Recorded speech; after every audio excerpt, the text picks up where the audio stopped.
伫咧婚姻的检警有接到通报，讲跋筊集团伫咧社群媒体顶头铺文，讲要跋这选举缴，而且佫打出讲这总统选举缴的缴盘要安怎赔，来成这缴卡来跋。警方是假做是缴卡去查，发现讲毋若要跋这大选的结果，甚至还佫拿白盒要共款来插缴。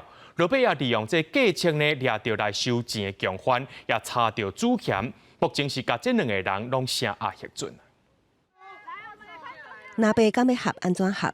伫还未正式确定进前，早就有跋筊集团将拿白盒设为缴盘。婚姻证检署9月协报集团伫面册刊大文，号召缴客以3000块的代价家己赖群组，检警加做缴客额度，10月顶旬成功调出车手面交现场掠人，搁进一步追查到伊的顶线细小的主嫌。继续透过数位监视等科技侦查手法侦知。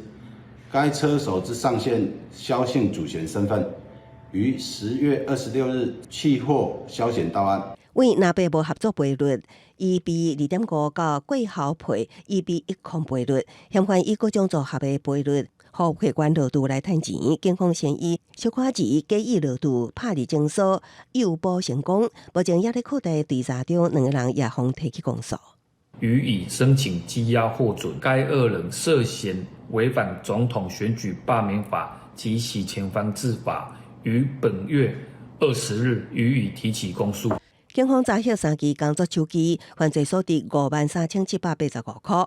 婚姻地检署表示，以总统、副总统选举结果为目标，提供跋筊场所也是自重的跋筊者，相当会当处有期徒刑5年。